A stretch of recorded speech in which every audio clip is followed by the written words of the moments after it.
እንደምታውቁት የሮሜን መጽሐፍ ነው እየተማማርን ያለነው። ዛሬ ምዕራፍ 12ን ከቆምንበት እንቀጥላለን። ምናልባት ለመጀመሪያ ጊዜ የመጣችሁ ሁላችሁንም ዌልካም እንላችኋለን። እነኚህን ምዕራፋት ስንማማር እዚህ ቆይተናል። ዛሬ እግዚአብሔር ቢፈቅድ ሮሜ ምዕራፍ 12 ከቁጥር 4 ጀምሮ ያለውን ነው የምንማማረው። ሮሜ ምዕራፍ 12 እንግዲህ 11ዱ ምዕራፎች ያስተምህሮ ምዕራፎች ናቸው፣ ዶክትሪናል ናቸው። በ11ዱ ምዕራፎች ውስጥ አማኝ ሊያውቀው የተገባው መሰረታዊ የክርስትና አስተምህሮ ጳውሎስ በዝርዝር ካስረዳ በኋላ አሁን ምዕራፍ 12 ላይ ተምራችኋል። እንግዲህ የተማራችሁትን ደግሞ መኖር አለባችሁ የሚል ምክርና ማሳሰቢያዎችን ይዞ በቀጥታ ወደ ማስተማር ወደ ምንኖረውን የህይወት አኗኗር ነው የሚመክረን ያለው። ቁጥር 1 ላይ እንግዲህ ብሎ ነው የጀመረው። እንግዲህ አሁን ተምራችኋል። ስለዚህ ሰውነታችሁን ምን አድርጉ? አቅርቡ። ስታቀርቡ ደግሞ አምጥቶ መጣል አይደለም። አንደኛ እግዚአብሔር የሚቀበለው ሰውነት አምጡ። ሁለተኛ ደግሞ እግዚአብሔርን ደስ የሚያሰኝለው አክሰፕተብል የሚለው። ሁለተኛው ደግሞ ሕያው ይሁን። የተወጋ የደማ በዓለም የተዘረፈ ብልት አይኑራችሁ። የሰውነታችሁ ብልቶች በሙሉ ሕያው ሆነው መሰዊያው ላይ ይቅረቡ። ደግሞ ቅዱስ ይሁን፣ ለእግዚአብሔር የተለየ ይሁን። ደግሞ መስዋዕት ይሁን፣ ሳክሪፊሻል ነው።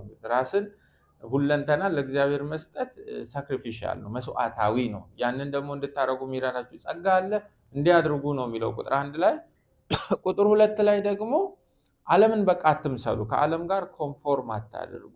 ኢንላይን ቱ ዘ ፎርም ማለት ነው። ኮንፎርም ማለት ግን ባይሆን ትራንስፎርም አድርጉ፣ ቢዮንድ ዘ ፎርም ሁኑ። ከእግዚአብሔር ልጅ ጋር በህይወት ጥራት ተመሳሰሉ፣ በአእምሯችሁ መታደስ ተለወጡ ብሎ ከዓለም ጋር ያለንን ግንኙነት ነው የነገረን። ቁጥር 3 ላይ እንግዲህ ቁጥር 1 ከእግዚአብሔር ጋር፣ ቁጥር 2 ከዓለም ጋር፣ ቁጥር 3 ደግሞ በክርስቶስ ቤተክርስቲያን ውስጥ ከወንድሞች ጋር ባላችሁ ህብረት ስለ ራሳችሁ ማሰብ ከሚገባችሁ በላይ በትዕቢት አታስቡ፣ ልከኛ ሁኑ፣ ቃሉ ሚላችሁ ሁኑ፣ የሆናችሁትን ሁኑ፣ ሌላውን ቁልቁል እስክታዩ ድረስ ስለ ራሳችሁ የተጋነነ አመለካከት አይኖራችሁ ብሎ ነው ቁጥር 3 ላይ የመከረው። ዛሬ ከምንጀምረው ደግሞ ከቁጥር 4 ጀምሮ ምን ይላል እስከ ቁጥር 8? በአንድ አካል ብዙ ብልቶች እንዳሉን የብልቶቹም ሁሉ ስራ አንድ እንዳይደለ እንዲሁ ብዙዎች ስንሆን በክርስቶስ አንድ አካል ነን፣ እርስ በርሳችንም እያንዳንዳችን የሌላው ብልቶች ነን። እንደተሰጠንም ጸጋ ልዩ ልዩ ስጦታ አለን። ትንቢት ቢሆን እንደ እምነታችን መጠን ትንቢት እንናገር፣ አገልግሎት ቢሆን በአገልግሎታችን እንትጋ፣ የሚያስተምርም ቢሆን በማስተማሩ ይትጋ፣ የሚመክርም ቢሆን በመምከሩ ይትጋ፣ የሚሰጥ በልግስና ይስጥ፣ የሚገዛ በትጋት ይግዛ፣ የሚምር በደስታ ይማር ብሎ ዝርዝር ነገሮችን እያነሳ ያስተምራል። ጥቂት ስለዚህ ክፍል እንማማር። እዚህ ክፍል ውስጥ ይሄ አንድ የሚል ቃልና ብዙ እንዲሁም አንድ ልዩ ልዩ የሚሉ ቃሎች በብዛት ተጠቅሰዋል። አንድ ይላል ደግሞ ብዙ ይላል፣ አንድ ይላል ደግሞ ልዩ ልዩ ይላል። አንድ አካል መሆን ደግሞ ብዙ ብልቶች መሆን የሚመስሉ ነገሮችን አጣምሮ አንድ ላይ አቅርቦ ነው ጳውሎስ በዚህ ክፍል የሚያስተምረን ማለት ነው። አማኞች በተቀበሏቸው ልዩ ልዩ ስጦታዎች መናናቅ ፈጽሞ መከፋፈል እና በተሰጣቸው ስጦታ መታበይ አልተፈቀደላቸውም። ይልቅ ልዩነቶቻችንን ጠብቀን በአንድነት ደግሞ ተከባብረን ስለራሳችን የተዛባ አመለካከት ሳይኖረን ተከባብረን እንድንኖር የምንገደድበትን መጽሐፍ ቅዱሳዊ ምክንያት ነው ጳውሎስ በዚህ ክፍል ዛሬ የሚያስተምረን ማለት ነው። በቤተክርስቲያን ውስጥ ሰው ስለራሱ ሲያስብ ማሰብ ከሚገባው በላይ በትዕቢት እንዲያስብ ሊያደርገው የሚችል በርካታ ምክንያት አለ። ከዚያ ውስጥ አንዱ ለጳውሎስ በሮሜ ምዕራፍ 12 አውድ ዝንባሌው፣ ችሎታው፣ እምቅ ኃይሉ፣ ከእግዚአብሔር እንዲያገለግል የተሰጠው ስጦታ፣ ሌሎች ነገሮች እንዲታበይ ምክንያት ሊሆነው ይችላል ማለት ነው። በሌላ ቋንቋ እሱን ከሌሎቹ ልዩ የሚያደርጉት እነኛ ነገሮች የመታበያ ምክንያቶች ሊሆኑት ስለሚችል በልዩነቶቻችን ውስጥ አንድ አካል ውስጥ ደግሞ እንዴት አንድ ላይ ተከባብረን መኖር አለብን፣ ደግሞ ለምን መኖር አለብን የሚሉትን ጥያቄዎች ነው የሚመልሰው። በቤተክርስቲያኑ ሰው በተቀበለው ችሎታ ባለው ችሎታ በብቃቱ በተሞክሮ የእርሱ በሆኑ ነገሮች ምናልባት ከሌሎች ሰዎች ጋር እንዴት ነው ተዛምዶ መኖር ያለበት የሚለውንም ምክር ይሰጠናል ማለት ነው። ለጳውሎስ አማኞች በመካከላቸው ያለው ይሄ የትኛውም መናናቅ፣ የትኛውም መከፋፈል፣ የትኛውም ትዕቢት የክብርት ቤተክርስቲያንን ተፈጥሯዊ ባህሪ ካለማወቅ የመነጨ ቅዱሳን በክርስቶስ ቤተክርስቲያን ውስጥ አንድነታቸውን መጠበቅ ካቃታቸው፣ ቅዱሳን በክርስቶስ ቤተክርስቲያን ውስጥ ልዩነታቸው የመከፋፈልና የመናናቅ ምክንያት ከሆናቸው የዚህ አይነቱ ችግር መንስኤው ለጳውሎስ ቅዱሳን የክርስቶስን ቤተክርስቲያን ተፈጥሯዊ ባህሪ ስለማያውቁ ነው። ለሮሜ ቤተክርስቲያን ደግሞ ይሄ ሁነኛና ወቅታዊ መልእክታቸውም ነው። ምዕራፍ 11 ላይ ምዕራፍ 10ም ላይ በተለይ በሮም ቤተክርስቲያን በአይሁዳውያንና በአህዛብ አማኞች መካከል የነበረውን ፍጭት በተወሰነ መልኩ አስቃኝቶናል። የትኛውም የተቀዳጁት የእግዚአብሔር ስጦታ እንዳይናናቁ ምክንያት እንዳይሆናቸው ሊያውቁት የተገባውን የክርስቶስን ቤተክርስቲያን ባህሪ በዚህ ክፍል ያስተምራል ማለት ነው። የክርስቶስ አካል እንደሆነች ቤተክርስቲያን ቅዱሳን ደግሞ በዚያ አካል ውስጥ ብልቶች እንደሆንን ጳውሎስ በዚህ ክፍል ያስተምራል ማለት ነው። ቤተክርስቲያንን እንድትቆም እንድትቀጥል ሕያውነቷን ጠብቃ እንድትኖር የሚያደርጋት አንዱ መሰረት የቅዱሳን አንድነት ነው። ቅዱሳን ተከፋፍለው የዚያ ማህበር ያስተምሮ ጥራት ግን ጥሩ ቢሆን ያቺ ማህበር መቆም አትችልም። ስለዚህ አይተኬ የሆነ ፒላር ነው የቅዱሳን አንድነትና ህብረት። በዚህ ዙሪያ ያንዣበበ ነው ከቁጥር 4 እስከ 8 ያለው የዛሬው የጳውሎስ ምክር ማለት ነው። በአዲሱ በእግዚአብሔር ህዝብ ውስጥ በክርስቶስ በተዋጀው በእግዚአብሔር ህዝብ ውስጥ ግላማካልነት ቦታ የለውም። ኢንዲቪጁዋሊዝም፣ አይሶሌሽን፣ ተነጥሎ መኖር፣ ኢኒኳሊቲ፣ እርስ በርስ ባለ ግንኙነት ውስጥ አንዱ የተለየ ስፍራ ሌላው ዝቅ ያለ ስፍራ፣ ክላሲዝም፣ እነገሌ ከፍ ያሉ እነገሌ ዝቅ ያሉ ነው ብሎ በደረጃ በመደብ የመከፋፈል አይነት የሴኩላሪዝሙ አስተሳሰብ በክርስቶስ ቤተክርስቲያን ውስጥ ስፍራ የለውም። ያንን ፊት ለፊት የሚሞግትበት ነው የዛሬው ቁጥር።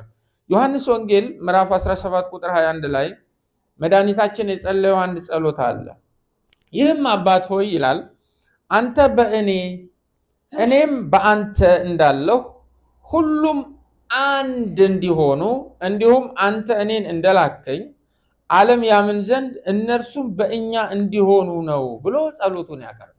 የአንድነት ጸሎት ምን ያህል መሰረታዊ እንደሆነ ለቅዱሳን ከጌታም ጸሎት መማር እንችላለን። ቁጥር 4 ጋር እንሂድ። ቁጥር 4 ሮሜ 12 ቁጥር 4ን ለብቻው ለማጥናት እንሞክር። በአንድ አካል ብዙ ብልቶች እንዳሉን የብልቶቹም ሁሉ ስራ አንድ እንዳይደለ ብሎ ነው የሚጀምረው። ቁጥር 4 ጋር ብሎ ነው በግሪክ የሚጀምረው፣ ምክንያቱም እንደማለት ነው። ይሄ ማለት ቁጥር 3 ላይ ወንድሞች በህብረት ውስጥ ስለራሳችሁ ስታስቡ ማሰብ ከሚገባችሁ በላይ በትዕቢት እንዳታስቡ አንድ ምክንያት ልጨምርላችሁ እያለ ለምንድነው? በተሰጠን ነገር የኛ ነገር ጥሩና ከፍ ያለ ከሆነ ሌሎችን እማንንቀው ለምንድነው? ብመካ ምን አለ በተሰጠኝ ነገር ብሎ አንድ ሰው ቢጠይቅ ኖ እንዳትመካ የሚያደርግህን አንድ ምክንያት ልጨምርልህ ብሎ ነው ቁጥር 4 ምክንያቱም ብሎ የሚጀምር ያለው ከላይኛው ጋር የተያያዘ ሐሳብ። እኔ የቤተ ክርስቲያኒቱ መጋቢ ስለሆንኩኝ የኔ አገልግሎት ከዲያቆኑ አገልግሎት ይልቅ ከፍ ያለ እንደሆነ ባስብ ችግሩ ምንድነው? የኔ አገልግሎት የመድረክ አገልግሎት ስለሆነ ከመድረክ አገልግሎት ውጪ ያሉ አገልግሎቶችን የሚዘውሩ አገልጋዮችን ቁልቁል ብመለከት ወይም ብዙ ፊት ባልሰጣቸው በኔ ደግሞ አገልግሎት ብታበይ ብመካ ብኮራ ችግሩ ምንድነው? አትችልም። ለምን? ምክንያቱም በአንድ አካል ብዙ ብልቶች እንዳሉ የብልቶቹም ሁሉ ስራ አንድ እንዳይደለ እንዲሁ ብዙዎች ስንሆን በክርስቶስ አንድ አካል ነን፣ እርስ በርሳችንም እያንዳንዳችን የሌላው ብልቶች ነን። የቁጥር 3ቱን ያትታበዩ የጳውሎስን ማስጠንቀቂያ አንድ ሰው ለመቀበል ቢቸገር መሬት የረገጠን ምክንያት ጠንካራ የሆነን ምሳሌ ተጠቅሞ ከቁጥር 4 ጀምሮ እያስረዳን ያለው አማኞች ስለራሳችን በትዕቢት ማሰብ የማንችልበትን ምክንያት ነው እያስረዳ ያለው። ሲያስረዳ ደግሞ አንድ ሜታፎር ተጠቅሟል፣ አንድ ምሳሌ ተጠቅሟል። ያ የተጠቀመው ምሳሌ ደግሞ ሁሉ ሰው በወጥነት በቀላሉ የሚያውቀውና ሊረዳው የሚችለውን ምሳሌ ነው የተጠቀመው። እርሱም የእናንተ አካለ ስጋችሁ ሰውነታችሁ በውስጡ ስንት ብልቶች አሉት? ብዙ ብልቶች አሉት። የእያንዳንዱ ብልት ደግሞ ስራ የተለያየ ነው። ልክ እንዲሁ ብሎ ከቁጥር 5 ጀምሮ ደግሞ አያይዞ ያስተምራል። መጽሐፍ ቅዱስ ክብርት ቤተክርስቲያንን በብዙ ነገር ይመስላታል። ከዚያ ውስጥ አንዱ እንደ ቤተ መቅደስ ይመስላታል። ለምሳሌ አንደኛ ቆሮንቶስ ምዕራፍ 3 ቁጥር 16 ላይ የእግዚአብሔር ቤተ መቅደስ እንደሆናችሁ የእግዚአብሔርን መንፈስ እንዲኖርባችሁ አታውቁምን ይላል። ስለዚህ የቅዱሳንን ማህበር መጽሐፍ ቅዱስ ለእግዚአብሔር የተለየ ስፍራ አድርጎ ይጠራዋል። ቤተ መቅደስ አድርጎ እንደ ቤተሰብም ይጠራዋል። ሌላው ለምሳሌ ኤፌሶን 2:19 እንግዲያስ ከእንግዲህ ወዲህ ከቅዱሳን ጋር ባላጋሮችና የእግዚአብሔር ቤተሰቦች ናችሁ እንጂ እንግዶችና መጻተኞች አይደላችሁም ይላል። የቅዱሳንን ማህበር የእግዚአብሔር ቤተሰብ ብሎ ይጠራዋል መጽሐፍ ቅዱስ። የእግዚአብሔር ቤተሰብ፣ እግዚአብሔር አባወራ የሆነበት ቤተሰብ፣ እግዚአብሔር የመሰረተው የእግዚአብሔር ተቋም የሆነ ቤተሰብ አድርጎ ይጠራዋል። ሶስተኛው እንደ በግ መንጋ ቤተክርስቲያንን ይጠራታል መጽሐፍ ቅዱስ። አንደኛ ጴጥሮስ ምዕራፍ 5 ቁጥር 2 ላይ በእናንተ ዘንድ ያለውን የእግዚአብሔርን መንጋ ጠብቁ፣ እንደ እግዚአብሔር ፈቃድ በውድ እንጂ በግድ ሳይሆን በበጎ ፈቃድ እንጂ መጥፎውን ረብ በመመኘት ሳይሆን ጎብኙት፣ ለመንጋው ምሳሌ ሆኑ እንጂ ማህበሮቻችሁን በኃይል አትግዙ ይላል። ለክርስቶስ ቤተክርስቲያን መሪዎች የተሰጠ ማሳሰቢያ ነው። ስለዚህ የእግዚአብሔር መንጋ ብሎ ይጠራል ቅዱሳንን። እግዚአብሔር እረኛው የሆነለት መንጋ ማለት ነው። በዮሐንስ ወንጌል ምዕራፍ 10ም ይህንኑ መድኃኒታችን ይናገራል። በጎቼ ብሎ ይናገራል። ደግሞ ስለ መልካም እረኛ ያወራል ራሱን ማዕከል አድርጎ። ሌላው እንደ ሙሽራም ይመስላታል ቤተክርስቲያን። ራዕይ 19 ቁጥር 7 የበጉ ሰርግ ስለደረሰ የእርሱም ሙሽራ የድሮትም ሚስቱም ይላል ራዕይ 19:7 ላይ የእርሱም ሙሽራ ራሷን ስላዘጋጀች ደስ ይበለን፣ ሐሴት እናድርግ፣ ክብርም እንስጠው። የሚያንጸባርቅና ንጹህ ከተልባ እግር የተሰራ ቀጭን ልብስ እንድትለብስ ተሰጣት። ከተልባ እግር የተሰራው ቀጭን ልብስ የቅዱሳን የጽድቅ ስራ ነው ብሎ ሙሽሪት ይላታል። እንዲህም ባለ መልኩ ቤተክርስቲያን በቅዱሳት መጽሐፍት ተገልጣለች። ዛሬ ደግሞ በምናጠናው በዚህ በሮሜ ምዕራፍ 12 ከቁጥር 4 ጀምሮ ጳውሎስ ስለ ቤተክርስቲያን ነው እያወራ ያለው። ስለ ቤተክርስቲያን ሲያወራ ደግሞ የሚጠቀመው ምሳሌ የሰውን አካል ነው። የሰውን አካል ተጠቅሞ ስለ ቤተክርስቲያን ያወራ እንጂ በዚህ አውደ ንባብ ውስጥ ግን ትልቁ ትኩረቱ የቁጥር 3ቱ ማሳሰቢያ ለማስረገጥ ነው። የማትታበዩበትን፣ ስለ ራሳችሁ አግዝፋችሁ ማሰብ የማትችሉበትን፣ ሌሎችን መናቅ የማትችሉበትን መሰረታዊ ምክንያት ልንገራችሁ፣ ሰውነታችሁ ብሎ ቤተክርስቲያንን በዚህ መልክ ነው የሚገልጻት። ጳውሎስ በጻፋቸው መልእክታት አካል የሚለው ምሳሌ ተጠቅሞ ቤተክርስቲያንን ሲያብራራ ሮሜ ምዕራፍ 12 የመጀመሪያው አይደለም። ከሮሜ ምዕራፍ 12ም በፊት በሌሎቹ መልእክታቶች ይሄንን ሜታፎር ተጠቅሟል።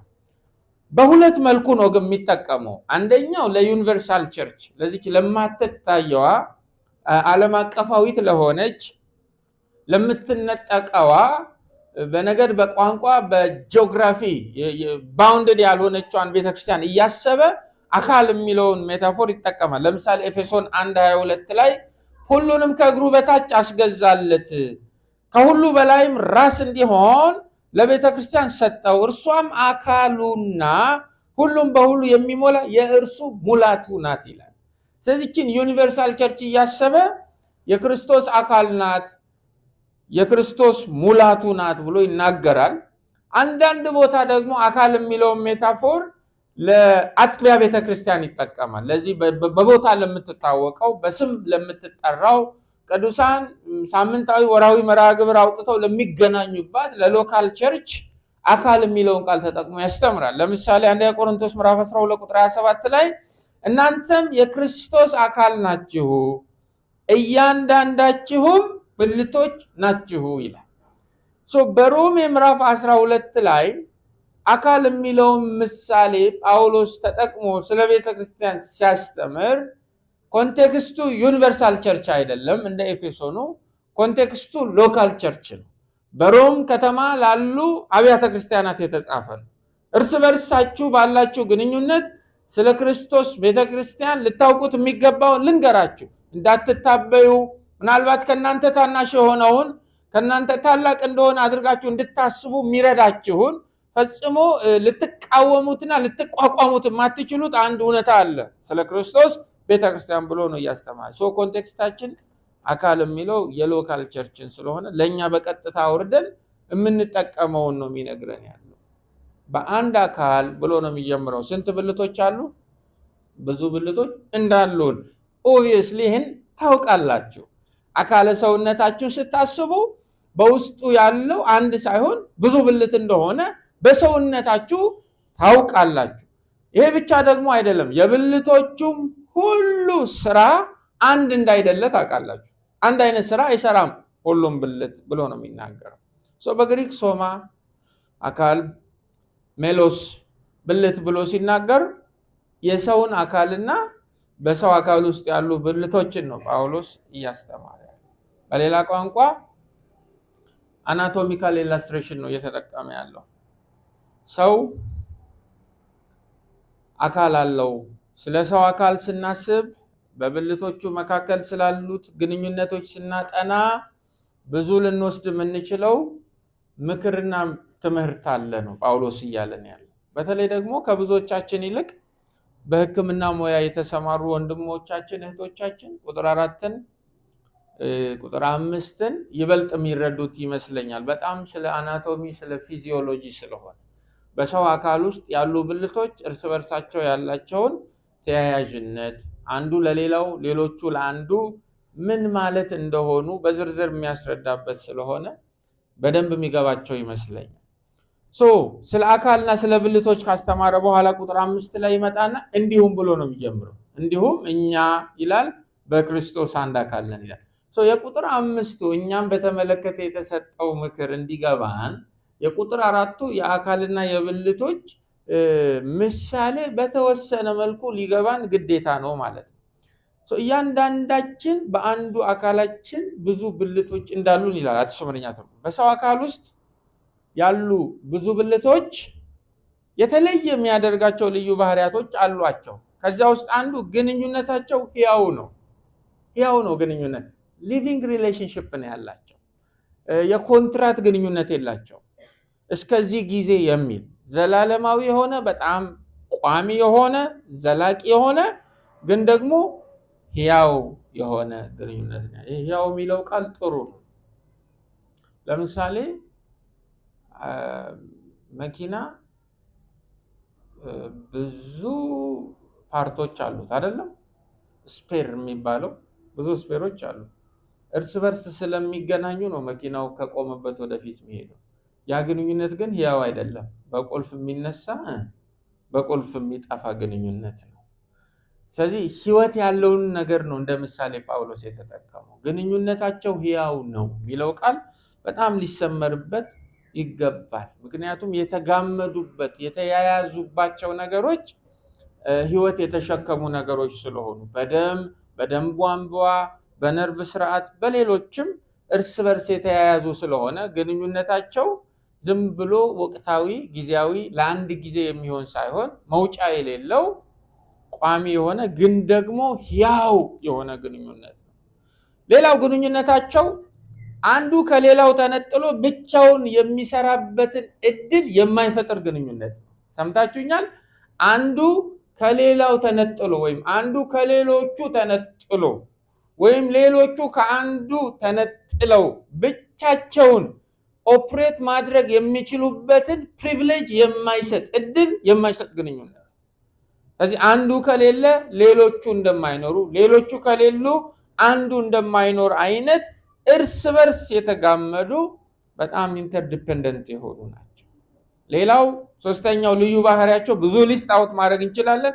እነኚህ ግን ለቁጥር 5 አፕሊኬሽን መሰረታዊ ስለሆኑ ያወጣቸውን አንድ ብልት የሰው አካል ውስጥ ያለ አንድ ብልት ከአንጎልና ከልብ ጋር ጤናማ ግንኙነት አለኝ ይበቃኛል፣ ከአንጎልና ከልብ ጋር ያለኝ ጤናማ ግንኙነት ይበቃኛል፣ ከተቀሩት ብልቶች ጋር ምንም አይነት ግንኙነት ባይኖረኝ ችግር የለውም ብሎ ተነጥሎ መኖር የሚችልበት አማራጭ የለውም።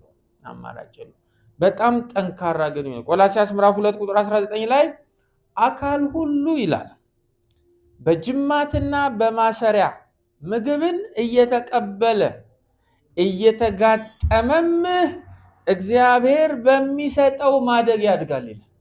ጳውሎስን ያጠረጥሩትም ሕክምና ሳይንስ የተማረ ይመስለኛል። አካል ሁሉ በምን በጅማትና በማሰሪያ ምግብንም እየተቀበለ እየተጋጠመም እግዚአብሔር በሚሰጠው ማደግ።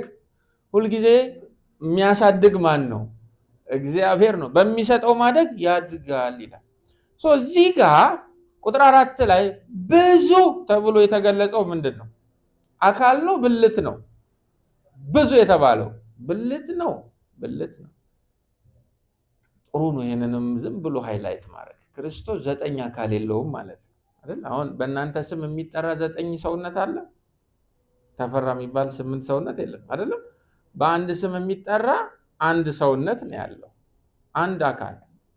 ስለዚህ ብዙ የተባለው ምን አይደለም? አካል አይደለም። ብዙ የተባለው ምንድነው? ስለዚህ የሚበዛው ብልት እንጂ አካል አይደለም። አካል ሲበዛ ፍርሃት ጀምሩ። ግልጽ ነው አይደል? ለምሳሌ የአካል መብዛት መዘዙ ብዙ ነው፣ ራስም ይበዛል አይደለም? ስለዚህ አንድ አካል ስንት ራስ ነው ያለው? አንድ ራስ ስንት አካል ነው ያለው? አንድ አካል። ስለዚህ አካል ከበዛ የሚያስቸግረን ለምን መሰላችሁ? ራስም ሊበዛል። እኛ ቤት ደግሞ ስንት ራስ ነው ያለው? አንድ ራስ ነው ያለው። ስለዚህ ጳውሎስ ብዙ ያለው ማንን ነው? ብልቶችን ነው። አንደኛ ቆሮንቶስ ምዕራፍ 12 ለዚህ ጥሩ አማራጭ ንባብ ይሆናል። አንደኛ ቆሮንቶስ ምዕራፍ 12 ቁጥር 20 ላይ ምን ይላል? ዳሩ ግን አንደኛ ቆሮንቶስ 12 20 ዳሩ ግን አሁን ብልቶች ብዙዎች ናቸው፣ አካል ግን አንድ ነው ተብሎ ተጽፏል። አካል ስንት ነው? አንድ ነው። አካል አይበዛም። አካል አንድ ነው። ስለዚህ ክርስቶስ አንድ አካል ከሆነ ያለው ሎካል ቸርቾች ከኢየሱስ ክርስቶስ ውጪ ሌላ ራስ የላቸውም ማለት ነው።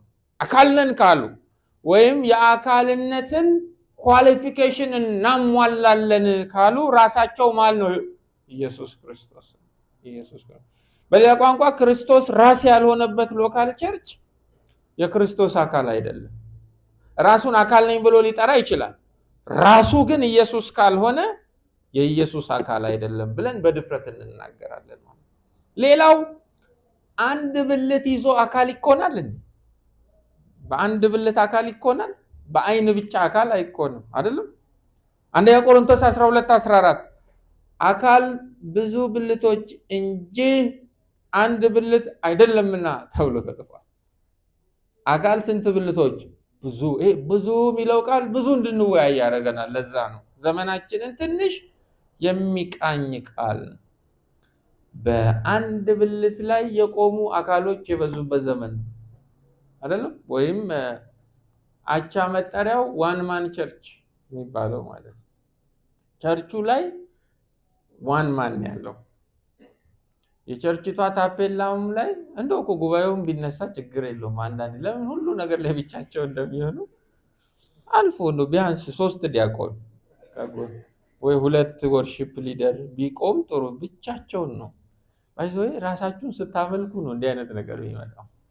አሁን ያ ቸርች አንድ ብልት ነው ያለው አይደለም? ብልት እገሌ ይባላል በተለያየ ስምና ማዕረግ። አትችሉም። ጳውሎስ አካል ብዙ ብልቶች እንጂ አንድ ብልት አይደለም። ስለዚህ አንድ ብልት ይዞ አካል ነኝ ካለ ራሱ ኢየሱስ አይደለም። በጣም ኦክወርድ ነው። በጣም ዲፎርሚቲ ነው ይሄ አይደለም? በጣም ዲፎርምድ ቸርች ነው። ሌሎች ብልቶች የሌሉበት አንድ ብልት ብቻውን ሁሉንም ብልቶች ወክሎ አካል የሆነበት ቸርች። ቸርቹ የቆመው በአንድ ብልት ላይ ብቻ ሲሆን ማለት ነው። ለምሳሌ ምላስ ብቻውን አካል ይሆናል? ስለተለባለበ አካል ይሆናል? ምላስ ብቻ ከሆነ አካሉ ያለው ያ አካል አያይም አይደል? አይራመድም፣ ደሞስ አያስብም፣ ጭንቅላትም የለውም፣ ልብ የለውም ብለን ነው የምንደመድመው ማለት ነው። አንድ ብልት ብቻ ይዞ አካል ነኝ ማለት ካልተፈቀደ መጽሐፉ በግልጽ እንደሚቃወም ከሆነ የአንድ ብልት ቸርቾች ሄዳቸው ክርስቶስ አይደለም። ስለዚህ ራሳችሁን ከአንድ ብልት አካል ጠብቁ። ማውራው ግልጽ ነው አይደለም? አንድ ብልት ብቻ ካለበት ሰፈር ራሳችሁን ጠብቁ። አካል ለመሆን ምኖች ያስፈልጋሉ? ብዙ አይደል? ጳውሎስ ለዚህ ነው ቁጥር 4 ሊገባን ይገባል። መጀመሪያ ላይ የምናውቀውን የሰውነት አካላችንን በደንብ ማወቅ አለብን። አያችሁ አንደኛ ቆሮንቶስ 12:17 ላይ አካል ሁሉ ይላል። አይ ጳውሎስ ግድ ይላችሁ ሕክምና ሳያጣን አይቀርም። አንደኛ ቆሮንቶስ 12:17 አካል ሁሉ አይን ቢሆን ቅባቱ ሁሉ አንድ ነቢይ ትሆኛለች፣ ነቢይ ትሆናለች። መንገደኛውንም ነቢይ፣ ባለሀብቱንም ነቢይ፣ ባለስልጣኑንም ነቢይ፣ ሁሉም ነቢይ። አንድ ብልት ብቻ ነው እዛ አካባቢ። አካል ሁሉ አይን ቢሆን መስማት ወዴት በተገኘ? መስማት ከተፈለገ ምን ያስፈልጋል? ጆሮ ያስፈልጋል። ሁሉም መስማት ቢሆን ማሽተት ወዴት በተገኘ? አሁን ግን እግዚአብሔር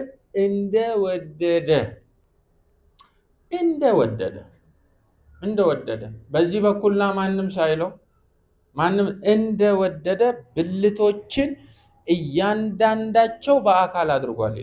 እያንዳንዱን በአካል ውስጥ ሄዶ ፖዚሽን ያደረገው ማን ነው? እግዚአብሔር ነው። እንዴት? እንደወደደ ነው ያደረገው። ስለዚህ እኔ አካሌ 60% እጅ ይሁን አይባልም ማለት ነው። ኦከርድ ይሆናል እንደዛ ሰው። ሁሉም አንድ ብልት ቢሆኑስ አካል ወዴት በሆነ? ሁሉ እንዴት አንድ ብልት ይሆናል? አይቻልም።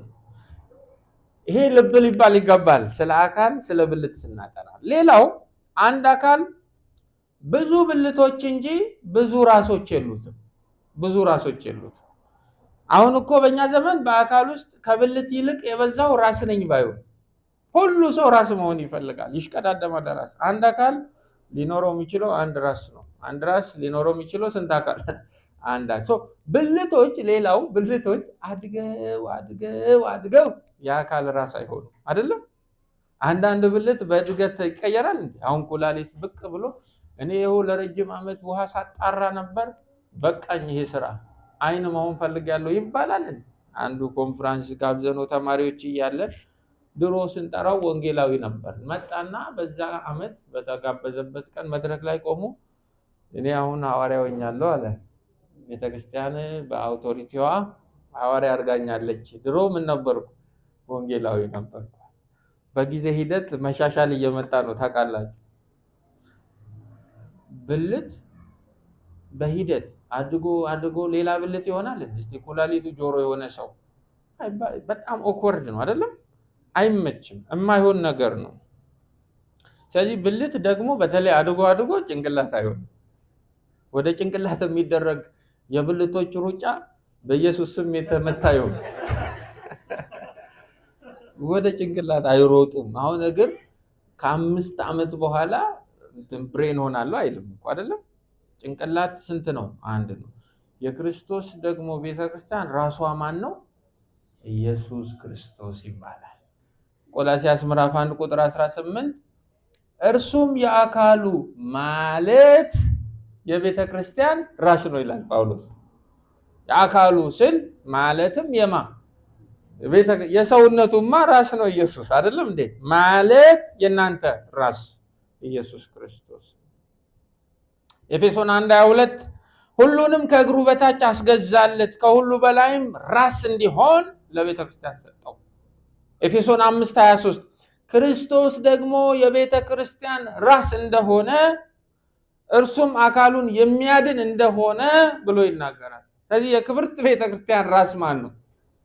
ስለዚህ ቤተ ክርስቲያን የራስ ንቅለ ተከላ አታደርግም አይደለም? የራስ ንቅለ ተከላ አታደርግም። ጳውሎስ እያለን ያለው ቤተ ክርስቲያን አንድ ናት። በውስጧ ያለን አማኞች ግን ስንት ነን? ብዙ ነን። እያንዳንዳችንን ደግሞ በየቦታው በየተሰጧችን፣ በየችሎታችን፣ በየምቅ ኃይላችን፣ በስጦታዎቻችን ፖዚሽን ያደረገን እንደወደደ ያስቀመጠን ማን ነው? እግዚአብሔር ነው። አሁን ብልቶች እርስ በርስ ከመተያየት ከመናናቅ አልፈው ራሳቸውን የናቁበት ዘመን እኮ ነው ያለው አይደለም? እስከ መቼ ጭንቅላት ሆኖ ይቀመጣል ብሎ ማርች ሆነዋል። ሰው ማርች እያደረገ እኮ ነው። እኔ እንደ ኢየሱስ ነኝ። ኢየሱስ የእግዚአብሔር የባህሪ ልጅ፣ እኔም የእግዚአብሔር የባህሪ ልጅ። እሱ እንደፈጠረ እኔም እግዚአብሔር ይገስጻቸው፣ ጌታኛንም ይጠብቀን። ጳውሎስ በአንድ አካል ብዙ ብልቶች እንዳሉ ካለ በኋላ የብልቶቹም ሁሉ ስራ ምን አይደለም? አንድ አይደለም።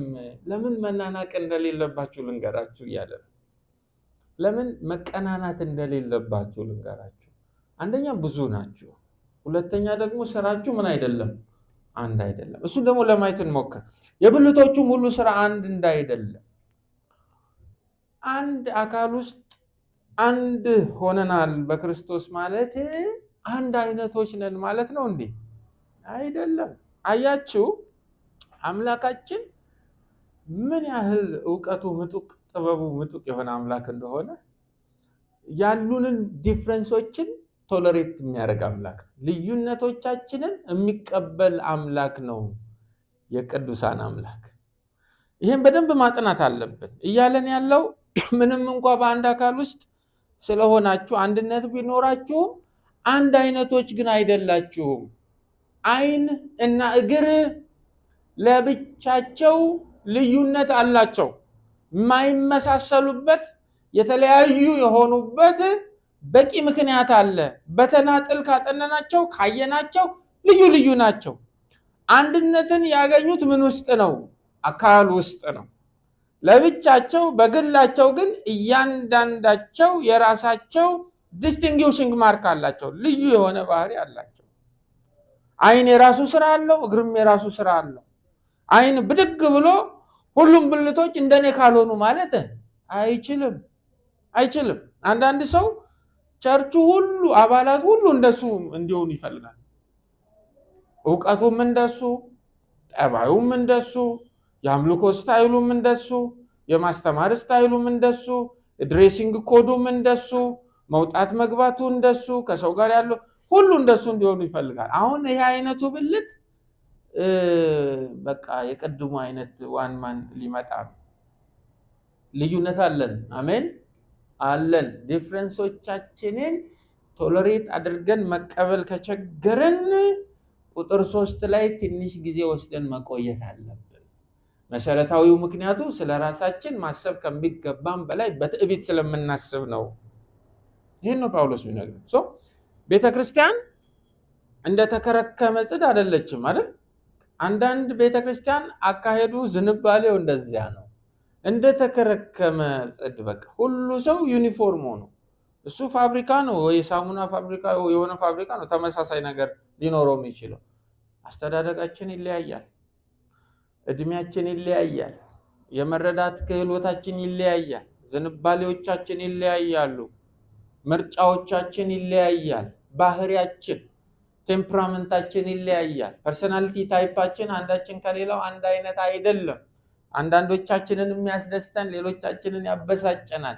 ልዩነት ያለን ፍጡሮች ነን። አንድነትን ያገኘነው ምን ውስጥ ነው? አካል ውስጥ ነው። እነኚህ ነገሮች ብቻ አይደሉም ዲፍረንሶቻችን። እግዚአብሔርም ለአካሉ መታነጽ ይሆን ዘንድ እንደወደደ የሰጠንም ስጦታዎች ራሱ የተለያዩ ናቸው። የአንዱ ስጦታ ከሌላው ይለያያል። አንዱ መምከር ይሆናል፣ አንዱ ደግሞ መግዛት ይሆናል። ከቁጥር 6 ጀምሮ ይዘረዝራቸዋል። አንዱ በቤተ ክርስቲያን ውስጥ የእግዚአብሔርን ድምፅ የሚሰማ ይሆናል፣ አንደኛው ደግሞ የጠፉትን በጎች ፍለጋ የሚሄድ እረኛ ሊሆን ይችላል። የተለያየ ነገራችንን ማወቅና እነኛን የተለያዩ ነገሮቻችንን ደግሞ እንዴት አድርገን ነው የምናስተዳድረው የሚለውን ጥበብ መያዝ ከኛ ይጠበቃል።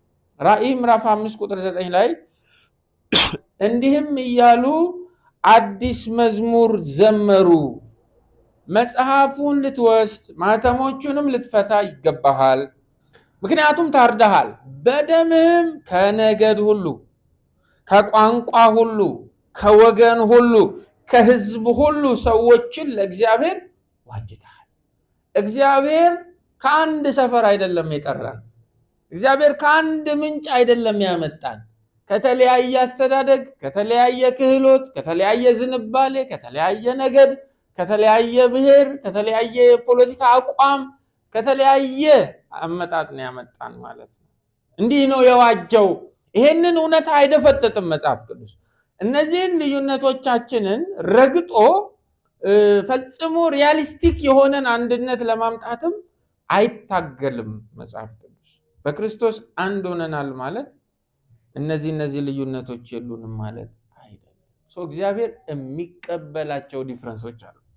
እግዚአብሔር በቤተክርስቲያን ውስጥ ቶለሬት የሚያደርጋቸው ልዩነቶች አሉ። ምንድናቸው እነኛ ልዩነቶች? የስጦታ ልዩነቶች፣ የባህሪ ልዩነቶች፣ እነዚህን ቶለሬት ያደርጋል። ኢንፋክት ብልቶች የተለያዩ መሆናቸው ግን አካልን የተለያየ ደግሞ አያደርገው።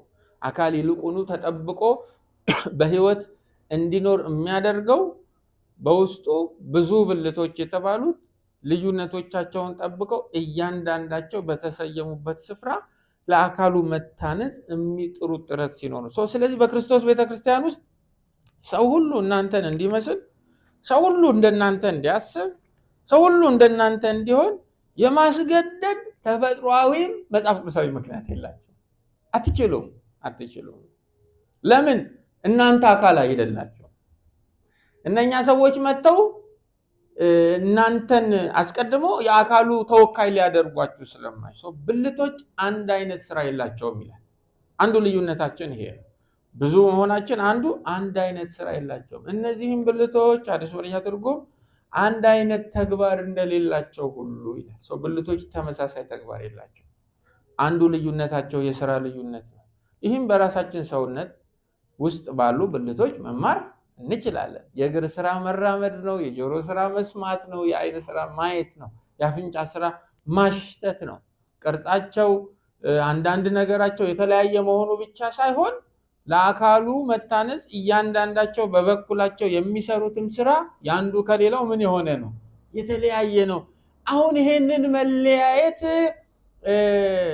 መቀበል መቸገርና በእነዚህ ልዩነቶች ውስጥ ደግሞ በተለየ ሁኔታ አንዱ ብልት ገዝፎ ለመታየት የሚያደርገው ጥረት ነው ቤተክርስቲያንን ወደኋላ የሚይዛት፣ አካሉን እንዳይንቀሳቀስ የሚያደርገው። ቅዱሳን ይሄን ወቁ ነው የጳውሎስ መልእክት። አንደኛ ቆሮንቶስ ምዕራፍ 12 ላይ ከቁጥር 4 ጀምሮ ምን ይላል?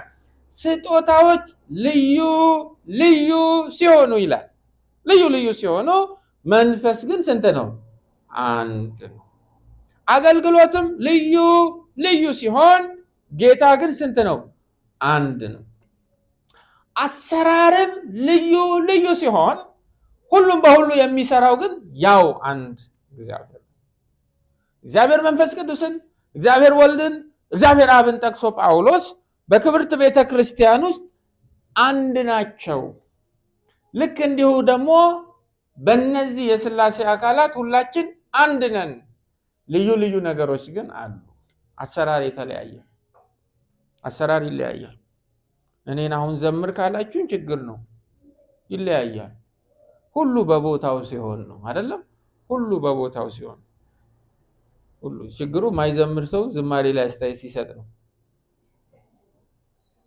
መጽሐፍ ቅዱስ ዞር ብሎ አይቶ ማያቅ ሰው ስብከት ላይ አስተያየት ሲሰጥ ነው ችግሩ። ቦታችንን መሆን፣ አሜን፣ ራሳችንን መሆን ጌታ ይርዳ። አይን መርጦ አይደለም አይን የሆነው አይደል? እግር መርጦ አይደለም እግር የሆነው። እያንዳንዱ በራሱ ያመጣው ነገር የለም። ኤፌሶን 2:10 ላይ ይሄን ግልጽ ያደርጋል። እኛ ፍጥረቱ ነንና እንመላለስበት ዘንድ እግዚአብሔር አስቀድሞ ያዘጋጀውን መልካሙን ስራ ለማድረግ በክርስቶስ ኢየሱስ ተፈጠረ። አይን ሆኖ ስለተፈጠረ ነው አይን የሆነው አይደለም እንዴ? እግር ሆኖ ስለተፈጠረ ነው እግር የሆነው። የሆናችሁትን ያንን ነገር ኢምፕሬስ አድርጉት፣ እሱን ነገር ሴሌብሬት አድርጉት ነው። ስጦታውም የተሰጣችሁ ስጦታም እናንተንም ካለመኖር ወደ መኖር ያመጣው ማን ነው? እግዚአብሔር ነው። እንዲያስቡ እግዚአብሔር ለእያንዳንዱ በእምነት መጠን ስጦታን እንደሰጠው እንደ ባለ አእምሮ እንዲያስብ እንጂ ስለራሱ ማሰብ ከሚገባው በላይ በትዕቢት እንዳያስብ። ሁሉ የተለያየ ስራ አለ። ሌላው እያንዳንዳችሁ በተቀበላችሁት ስጦታ የምትሰሩት ለማንም ብላችሁ አይደለም፣ ለሁላችን አባት ለሚሆን ለእግዚአብሔር ብለን ነው። አሜን። በቀዳሚነት ስጦታውን ለሰጠን እዛ ጋር አካል ውስጥ እዛ ጋር ቁጭ በል ብሎ ዩኒክሊ ላስቀመጠን ለእግዚአብሔር ብለን ነው የምንሰራው እንጂ የተለየ ውዳሴን ለማግኘት ሌሎች ብልቶች ዩዝለስ እንደሆኑ እኛ በጣም ዩስፉል እንደሆነንም ለማሳየት አይደለም። ኤፌሶን ምዕራፍ 4:6 ከሁሉም በላይ የሆነ ይላል፣ በሁሉም የሚሰራ በሁሉም የሚኖር የሁሉም አባት የሆነ አንድ አምላክ አለ ይላል። ለሱ ብለን ነው። ሌላው በተቀበላችሁ ስጦታ በእናንተ ውስጥ የሚሰራውን ስራ እየሰራ ያለው ስጦታውን የሰጣችሁ እግዚአብሔር ነው። ማደግ ማሳደግ ኤክሰርሳይዝ እንዲያደርጉ እያንዳንዱ ብልት እንደዚህ አይነቱን ነገር የማይታይ ሆኖ ከበስተጀርባ የፈቀደው እየሰራ ያለው ማን ነው? እግዚአብሔር ነው። በሰው የአካል ብልት እንኳን ልክ እንዲሁ ነው በእናንተም። ፊልጵስዩስ 2:13 እንደ በጎ ፈቃዱ መፈለግንም ማድረግንም በእኛ የሚሰራ ማን ነው? እግዚአብሔር ነው ተብሎ ተጽፏል። ስለዚህ ስጦታው ራሱ ኦፕሬት እንዲያደርግ የተሰጣችሁ ስጦታ ተሞክሯችሁ እናንተ ጎበዝ የሆናችሁበት ያ ነገር ማቹር ያደረጋችሁበት ያ ነገር በቅዱሳን ህብረት ውስጥ ፋንክሽን እንዲያደርግ እንዲሰራ ራሱ እያደረገ ያለው ማን ነው? እግዚአብሔር ነው። ስጦታውም አሰራሩም ያም መንፈስ እናንተም ሁላችሁ ከማን ነው? ከእግዚአብሔር ነው። የምትታበዩበት የተለየ አቴንሽን ለማግኘት የምትሮጡበት ምክንያት የላችሁም ነው ጳውሎስ ያለው። ሌላው በአካል ውስጥ እናንተ ፋንክሽን ማድረግ የቻላችሁት ሌሎች ብልቶች የተሰጣቸውን ስራ እየሰሩ ስላለና ስላሉ ነው። አካል ውስጥ እነሱ ስላሉ ነው፣ ደግሞ እየሰሩ ስለሆነ ነው እናንተ መስራት የቻላችሁት። ይህም በአካል በብልት መካከል ባለ መስተጋብር ማጥናት ይቻላል። አንደኛ ቆሮንቶስ 12:21 አይን እጅን አታስፈልገኝም ሊለው አይችልም፣ ራስም እግርን አታስፈልገኝም ሊለው አይችልም። እንዲያውም ደካማ የሚመስሉት የአካል ብልቶች እጅግ አስፈላጊ ናቸው። መስራት የቻላችሁት በክርስቶስ ቤተክርስቲያን ውስጥ በተሰጣችሁ ስጦታ አካሉንም ማህበረሰቡንም ማገዝ የቻላችሁት ሌሎች ብልቶች ስላሉና እነሱ የተሰጣቸውን ስራ እየሰሩ ስለሆነ ነው። ስለዚህ እነሱ አያስፈልጉኝም እኔ ብቻዬን ብላችሁ ምንም ማመካኘት አትችሉ። ይልቅ እንደውም ሞገስ የሌላቸውን ክብር የሌላቸውን ብልቶች ስፍራ ልንሰጣቸው ይገባል። ስለዚህ አንድ ብልት እኔ ከሌሎች ጋር መስራት ከሌሎች ጋር ህብረት ማድረግ አልፈልግም፣ ብቻዬን ነው መስራት የምፈልገው፣ የሚሳካልኝ ብቻዬን ስሆን ነው አልፈልግም። መጡም ቀሩ እኔ ብቻዬን ሙሉ ነኝ። ዋናው ከጭንቅላቱ ጋር መገናኘት ነው። ዋናው ደም ከሚያመነጨው ልብ ጋር መገናኘት ነው። ራሴን የቻልኩ ነኝ ካለ አደገኛ ኑፋቄ ውስጥ ነው ያለው።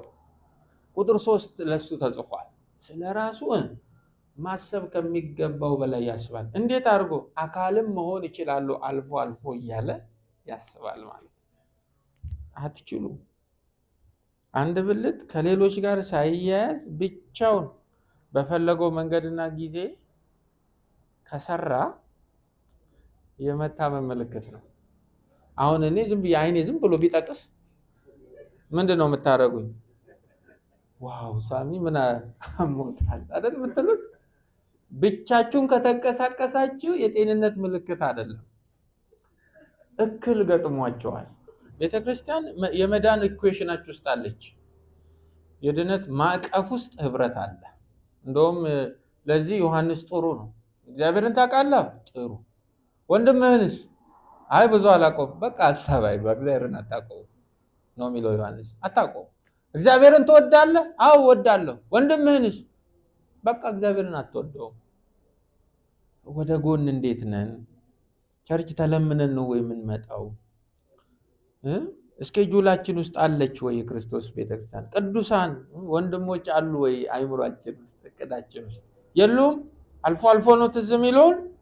የመታመም ምልክት ጀምሯችኋል። አደጋ ውስጥ ነው ያላችሁት።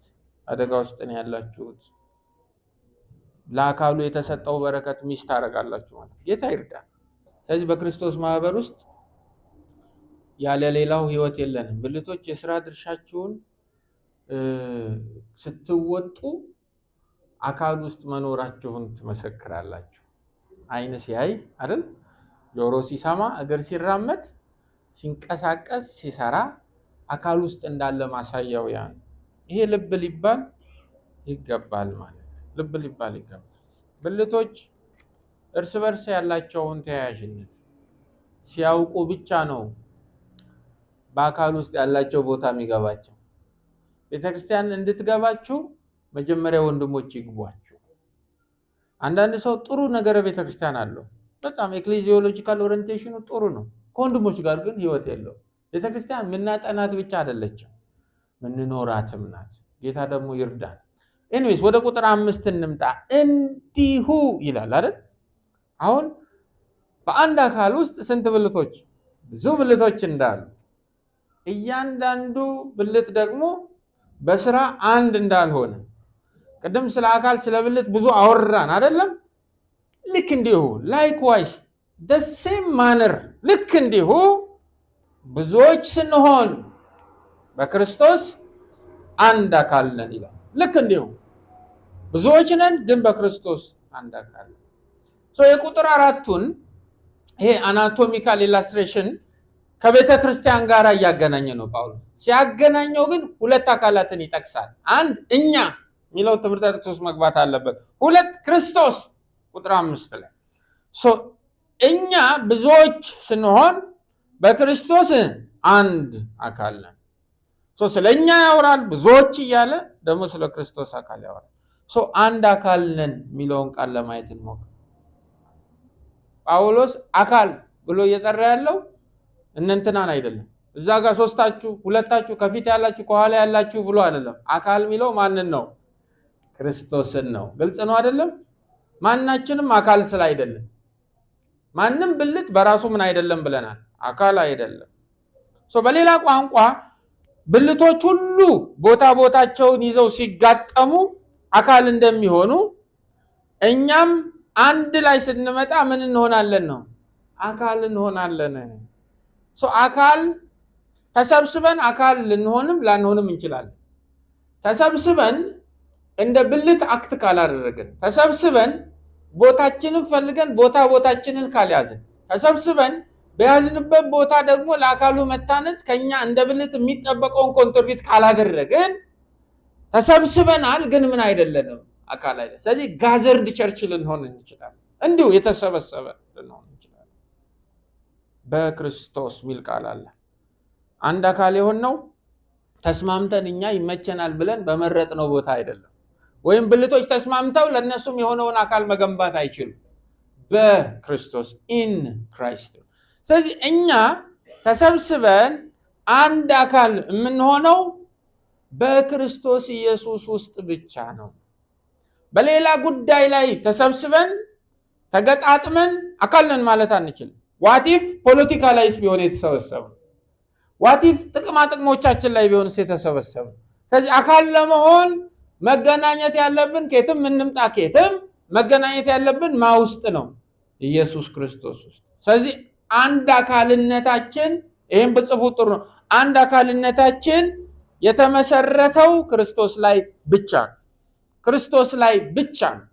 አንድ አካልነታችን የተመሰረተው ክርስቶስ ላይ ብቻ ነው። ኤፌሶን 4:16 ከክርስቶስም የተነሳ አካል ሁሉ እያንዳንዱ ክፍል በልክ እንደሚሰራ በተሰጠለት በጅማት ሁሉ እየተጋጠመና እየተያያዘ ራሱን በፍቅር ለማነጽ አካሉን ያሳድጋል።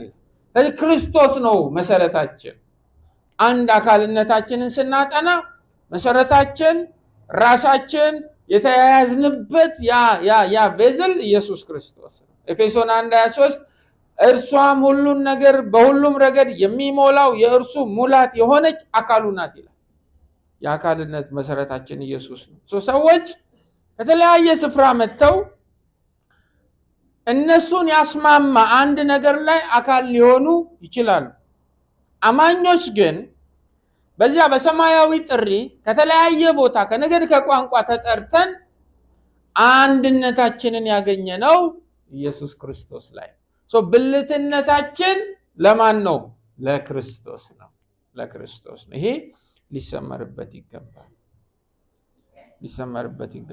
ከየትም እንምጣ፣ ከየትም በምንም አይነት መንገድ እንምጣ፣ በምንም አንድ አካል መሆን የምንችለው ሁላችንም የክርስቶስ ብልቶች ከሆነ። ጥያቄው የክርስቶስ አባል ናችሁ፣ የክርስቶስ ቤተክርስቲያን ማለት ወይም በዚህ ዘመን ቋንቋ የቸርች አባል ናችሁ ወይ ሳይሆን ጥያቄው መሆን ያለበት የክርስቶስ አካል ብልቶች ናችሁ ወይ። ስለዚህ በቀዳሚነት ሜምበርሺፕ የዚያ የሎካል ቸርች አቴንዲ መሆን አይደለም፣ በቋሚነት ተከታታይ ወይም ሜምበር መሆን አይደለም። መጽሐፍ ቅዱሳዊው ሜምበርሺፕ የክርስቶስ የአካሉ ምን መሆን ነው?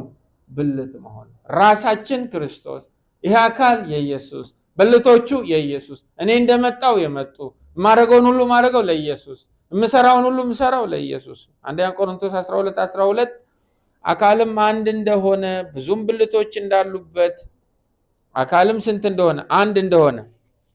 አንደኛ ቆሮንቶስ 12:12 አካልም አንድ እንደሆነ ብዙም ብልቶች እንዳሉበት ነገር ግን የአካል ብልቶች ሁሉ ብዙዎች ሳሉ አንድ አካል እንደሆኑ ክርስቶስ ደግሞ እንዲሁ ነው።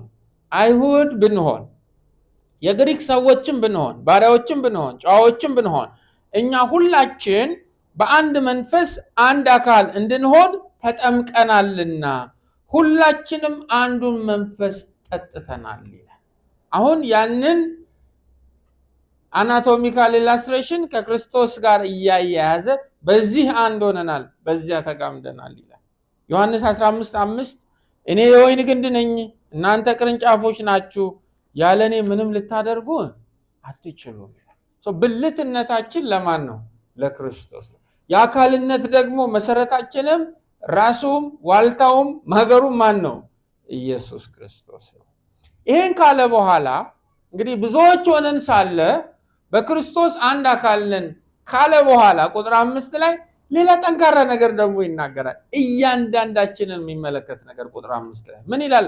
እርስ በርሳችንም ይላል እያንዳንዳችን የማ ብልቶች ነን? የሌላው ብልቶች ነን። አይገርምም? ወደ ጎን ደግሞ አስቡ እያለ ነው ጳውሎስ። ብልትነታችሁ ለአካሉ ራስ ብቻ አይደለም። ብልትነታችሁ ለክርስቶስ ብቻ አይደለም። እና ታዲያ ለማን ነው? እርስ በርሳችሁ በክርስቶስ አካል ውስጥ እንደናንተ ብልት ሆነው ለተተከሉት ለሌሎችም ነው ብልትነታችሁ። አይን መሆኑ ለአንጎል ብቻ አይደለም፣ ለልብ ብቻ አይደለም፣ ለእግርም ነው፣ ለእጅም ነው፣ ለሌሎችም የአካል ክፍሎች። ብልትነታችሁ ለሌላውም ጭምር ነው። ለሌላውም የተቀበላችሁ ስጦታ አለ፣ ጎበዝ የሆናችሁበት ነገር አለ፣ እግዚአብሔር አምኖ አደራ የሰጣችሁ ስጦታ አለ፣ ጥሩ ክህሎት አላችሁ፣ ማቹር ያደረጋችሁበት ነገር አለ። እነኛ በእናንተ ቱል ቦክስ ውስጥ ያሉ መልካም ነገሮች የእናንተ የሆኑበት ቀዳሚ ዓላማ እግዚአብሔር በልጁ በክርስቶስ ኢየሱስ እንዲከብር ነው። ያ ብቻ ግን አይደለም። እነኛ ነገሮች የእናንተ የሆኑት ለሌሎች ወንድሞቻችሁ፣ ለሌሎችም ጭምር። ብልትነታችሁ ለሌሎችም ጭምር። ችሎታችሁ፣ ስጦታችሁ፣ እናንተ ጎበዝ የሆናችሁበት ነገር፣ የእናንተ የሆነው ነገር ሁሉ ለሌሎች ወንድሞቻችሁ። እንደዛ ታስባላችሁ ወይ? እንደዛ ታቀዳላችሁ ወይ? የተሰጣችሁን ስጦታ ስታስቡ ሌሎች ብልቶችን ለማነጽ ለሌሎቹ እንደተሰጣችሁ ነው ወይ የአእምሮ ውቅራችሁ ነው? እያንዳንዳችሁ የሌላው ብልቶች ናችሁ። እግዚአብሔር ወደ እናንተ ስጦታ ይዞ የመጣው በእናንተ አልፎ ሌላውን ብልት ለማነጽ እንጂ እናንተም በሌላው ብልት ጫንቃ ላይ ንጉስ ወይም ንግስት አድርጎ ለመቀባት አይደለም። ብቻችሁን አካል አይደላችሁ። አንደኛ ቆሮንቶስ 12 ቁጥር 26 አንድ ብልት ቢሰቃይ ብልቶች ሁሉ አብረው ይሰቃያሉ።